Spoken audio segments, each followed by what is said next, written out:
We got Mr. Ball on this Mr. Baller Sunday. I hope y'all Sunday's going well. Mine going good. I just seen he did a live stream. Mr. Baller did a live stream. I'm gonna have to check that out when I get done with this video. But that being said, let's go ahead and get into it, man. This video 25 minutes, so I don't want to hold y'all no longer. We got two scary stories. I had looked at what he posted yesterday, so it's two stories. So get into it, man.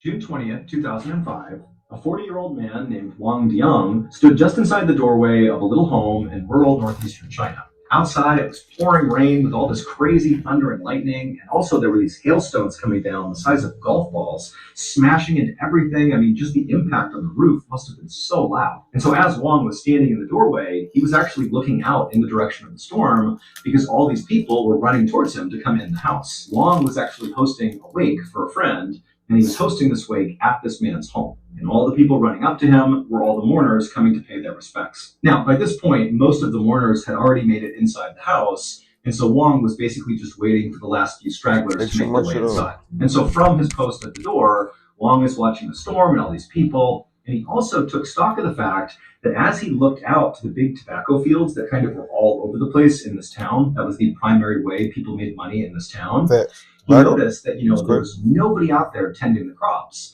And even in rainstorms, people would tend these crops because this was their livelihood. Yeah. But Wang understood why nobody was out there. Yes, it was the... They don't play about their crops, bro. I ain't gonna cap. People do not play about their storm, but specifically lately there had been these crazy lightning strikes in storms like this that struck the field. And so these workers that were normally out in the fields every single day, they weren't doing that anymore. Finally, the last couple arrived, and Wang greeted them and brought them inside, and then he shut the door and then began making his rounds inside the home, making sure all the guests had what they needed, and also just kind of making sure the wake was, overall a positive experience, all things considered. Now, to be clear, Wang was not a monk or a priest or even a relative of the person who was deceased. Instead, he was just kind of like the guy that emceed virtually all events in this town. So if there was weddings, he was the guy who officiated the weddings, and if there were funerals or wakes or things of that nature, also Wang was often tapped to MC that as well. He was kind of like the village elder, if you will, even though he was only 40 years old. And Wang, he really treasured the fact that he was the guy that got to do these things, and so he put a lot of time and energy into making sure they went extremely well. So on this day, as he was making his rounds, checking in with all the mourners, nobody really needed anything. And so Wang sort of felt like he didn't have a role. And he scanned around the room looking for something else he could do that would be productive. And he noticed the incense near the casket was going out. And so Wang walked over, he pulled out the extinguished incense, he got a new stick of incense, put it in, and he lit it. And then he just kind of stood over the casket and closed his eyes and began saying a silent prayer for the dead. And as Wang did this, suddenly there was this deafening roar, and then everything went black. A few seconds later, that deafening roar faded, and it was replaced by the sound of all the mourners in the house basically screaming and trying to figure out what just happened. And so as people began kind of trying to size up the situation, they saw there was all this smoke near the casket, and there was all these wooden debris everywhere. And then people looked up at the ceiling, and they saw there was now a pretty good-sized hole that had black tar around the edges of the hole that was kind of... Don't tell me lightning they hit the inside, bro. No way. That's crazy. Smoldering, and then unfortunately, once the smoke really had kind of dissipated, Wang was laying right underneath this hole in the roof, and half of his head was gone. It was very clear he was deceased, and it didn't take long for mourners to figure out what had happened. Wang had unfortunately been struck by... What the fuck? For everyday expenses like groceries or bills, send money quickly, easily, and reliably with MoneyGram. Cause I've never heard no story. Lightning. 2 days later, Wang's... I've never heard no story. For one, he died at a funeral. Two, I never heard no story of lightning decapitating somebody's head off.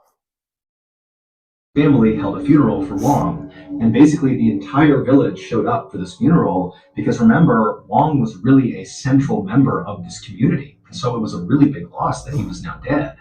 And candidly, this only stoked the fears that everybody had about lightning strikes.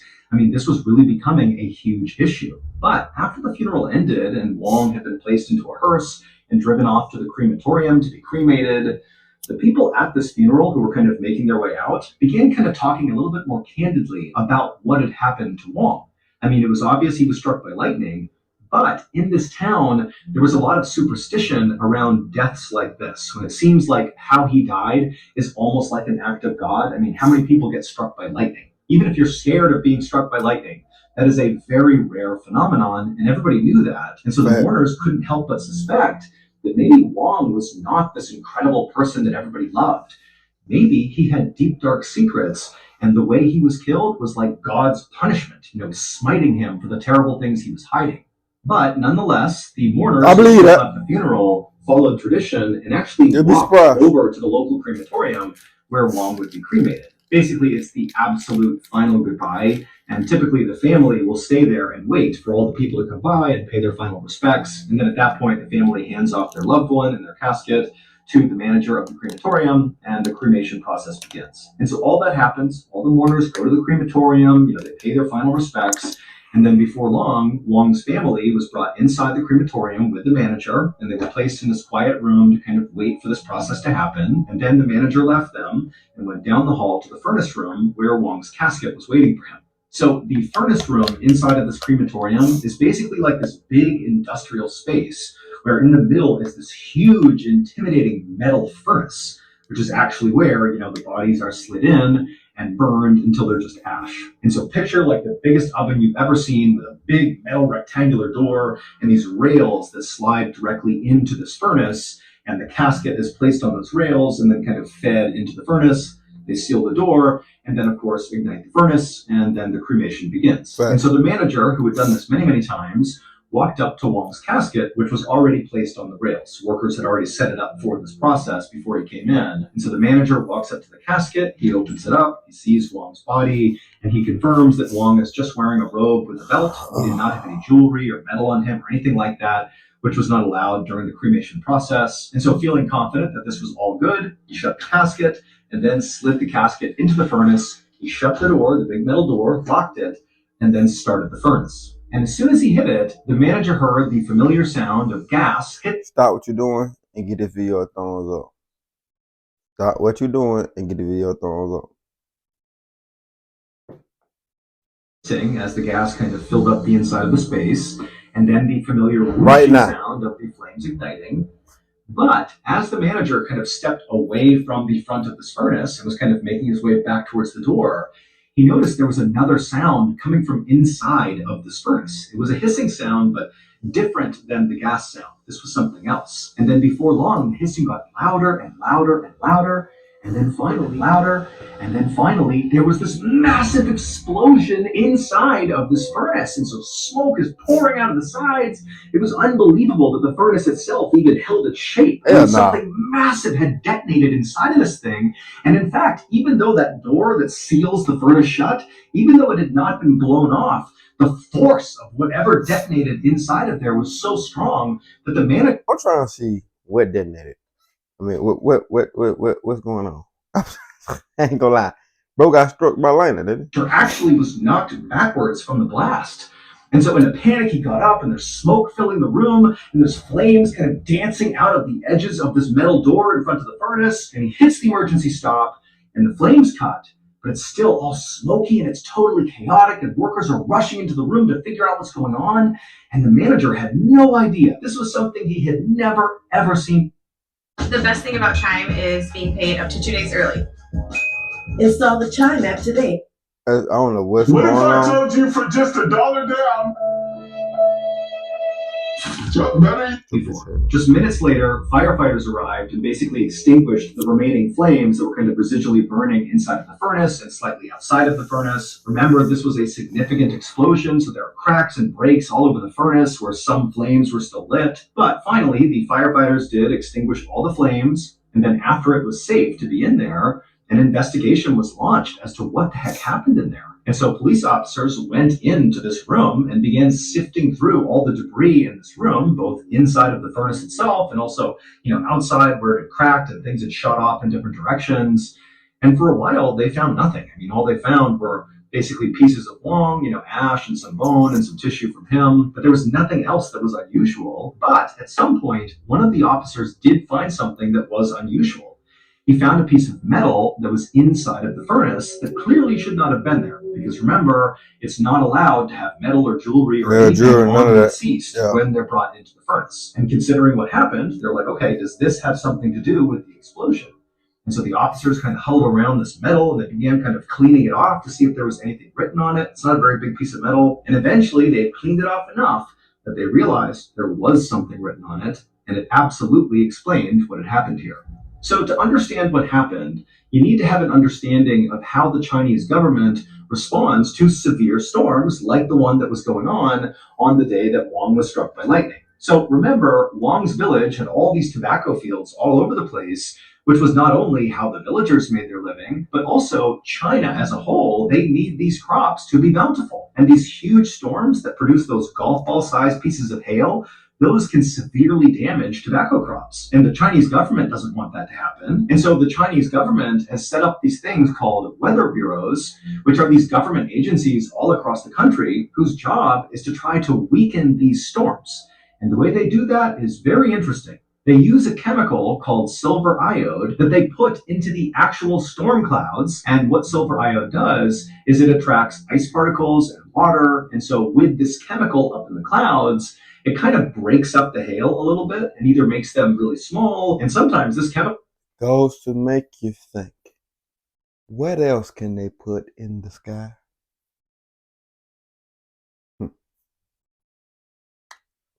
can actually completely destroy the hail and convert it from hail to just plain old rain, which is great. So, how do these weather bureaus and this silver iode have anything to do with what happened to Wang? Yes, they will. Well, unfortunately for Wang, the way these weather bureaus in China actually get this silver iode up into the clouds is they basically take a rocket launcher and fire a literal rocket, like an explosive device, that contains this silver iode inside of it. And the rockets get fired up into the sky, into the clouds, where they detonate, and then the silver iode is. There's a lot of things in this fucking story that I never fucking heard of. I mean, Jesus Christ, you learn something new every day. Kind of sprinkled all throughout the clouds. And unfortunately, on the day Wang was killed, one of those rockets were fired into the sky, and this rocket goes up, goes into the cloud, but it doesn't detonate. It turns around and falls straight down, and it just.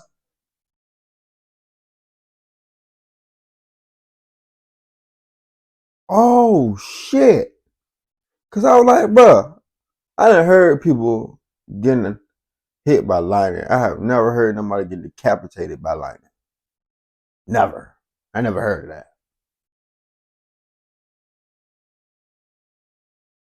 Nigga, a rocket decapitated him? Fucking crazy. Nigga, that's a lawsuit. Okay, what you talking about? So happens to go straight through that roof into Wang's head, blowing off a portion of his head, and then the rocket itself got embedded in his torso and did not detonate. And then when he was wheeled off,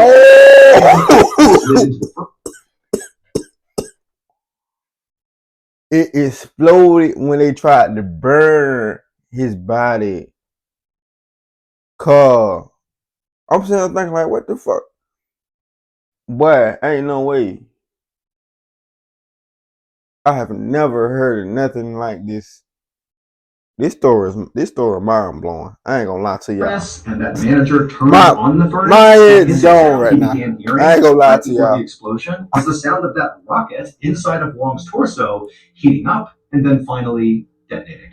When the police officers found that little piece of metal, what they had found was actually a piece of the rocket itself. And when they cleared it off, they saw there was a serial number for that particular Weather Bureau rocket. And so that was how they were able to solve this mystery. 3 years after Wong's death, the Chinese government came out and said, yep, this is our fault. We did this.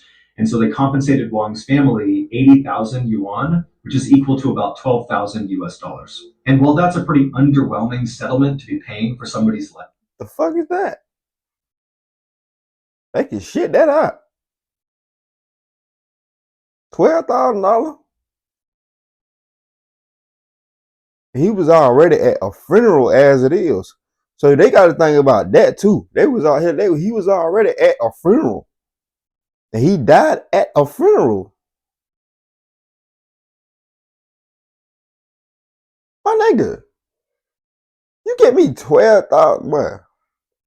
The government, boy, I tell you. What is significant that came out of this case is Oh, following Wong's death, the Chinese government altered their rockets that they fired into these clouds, and they added this feature where if for some reason the rocket goes into the cloud and doesn't detonate, it will automatically deploy a parachute and will safely fall to the ground and not detonate.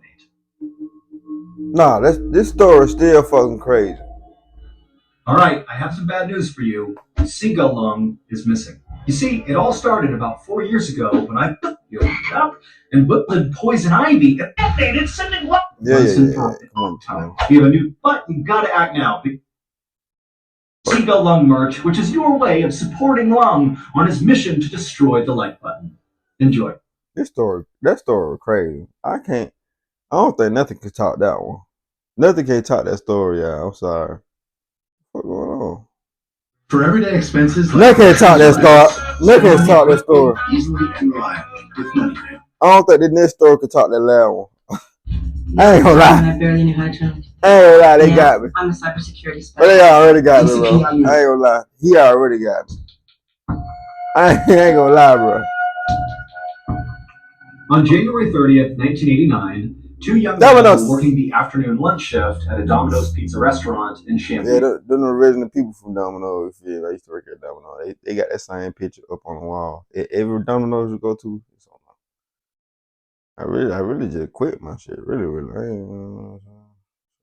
Georgia. Their names were Daryl Wilson and Sean Burnset. And most weeks, this shift that they worked together was really boring because virtually nobody came into the restaurant. Damn. But on this day, at around 11 a.m., as Daryl and Sean are kind of twiddling their thumbs, waiting for the shift to end, a man who was obviously disgruntled and very agitated stormed in the door carrying a gun, a .357 Magnum gun, so a really powerful handgun, and he aimed it straight at them.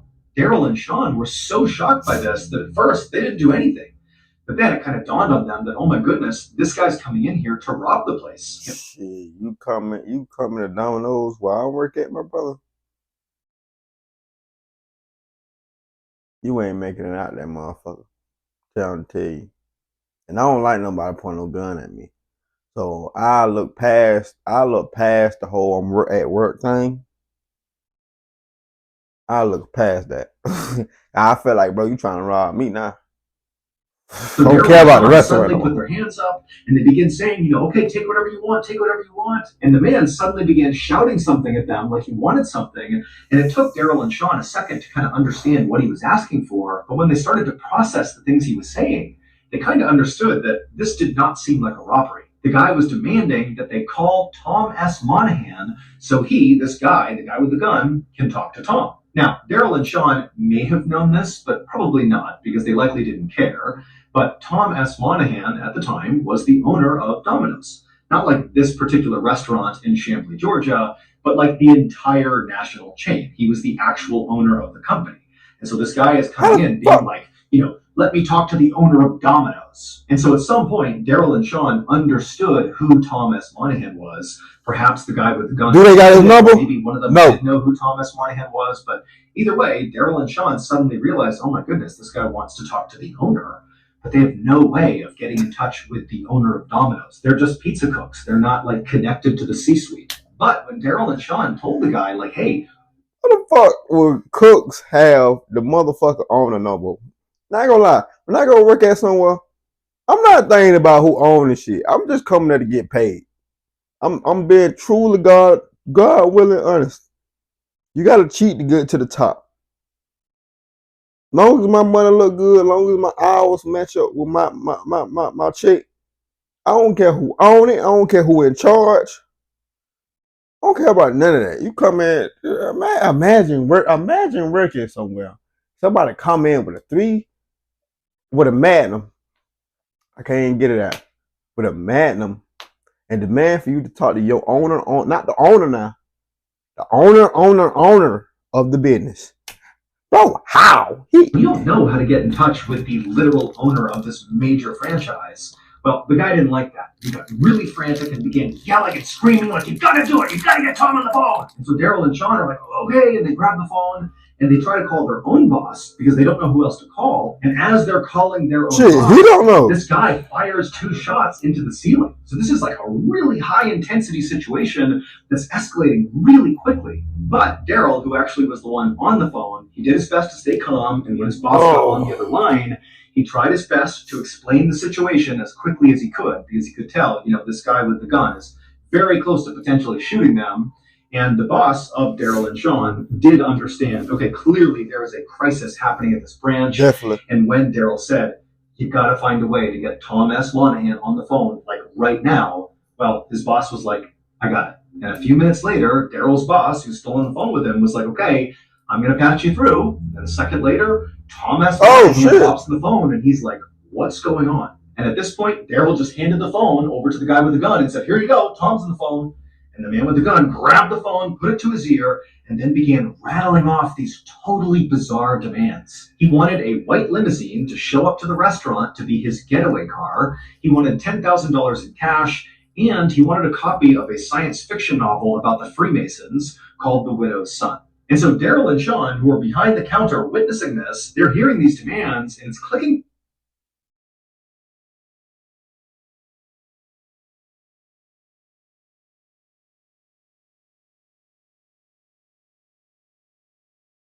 for them that clearly this guy is not mentally well. This is a guy who's totally unhinged, and who knows what's going to happen. After a few minutes on the phone, the gunman hung up and then told Daryl and Sean very calmly that now the three of them were just going to sit in this restaurant and wait for his demands to be met. Shit. And for the next 5.5 hours, that's what they did. Daryl, Sean, and the gunman, who just kept the gun aimed at Daryl and Sean, they just sat inside this restaurant. Police? And at the same time, by this point, the police have been called, and they're completely surrounding this restaurant.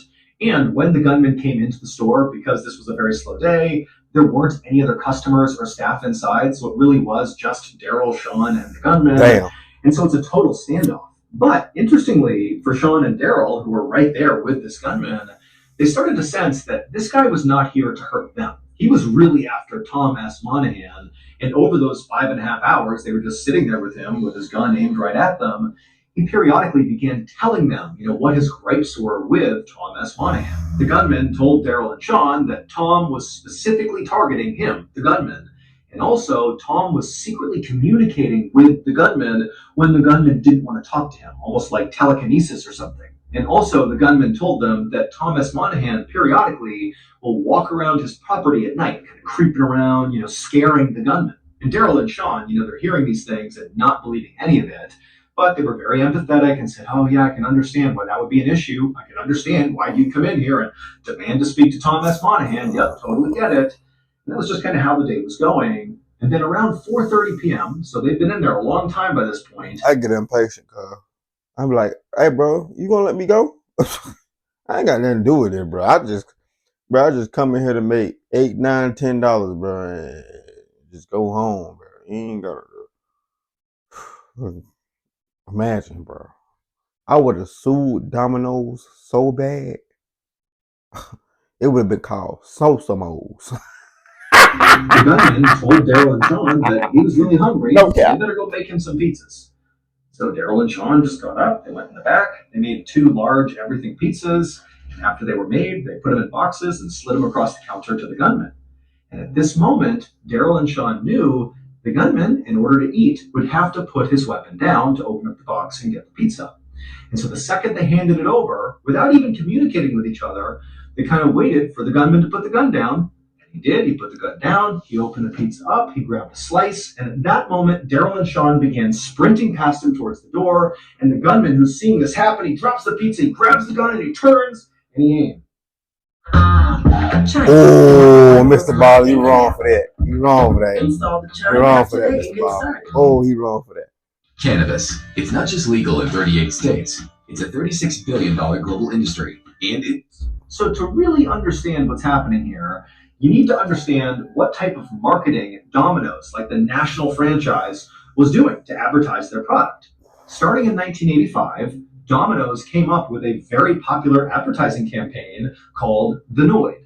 And the Noid was actually a character. It was like this weird claymation character with big sneakers and bunny ears. He was like this goofy thing that was the equivalent of McDonald's Hamburglar. I was finna say that. I was finna say what Domino's did with the Noid. I was just finna say that. I was literally just finna say that. Or Burger King like it is basically the mascot. You feel me?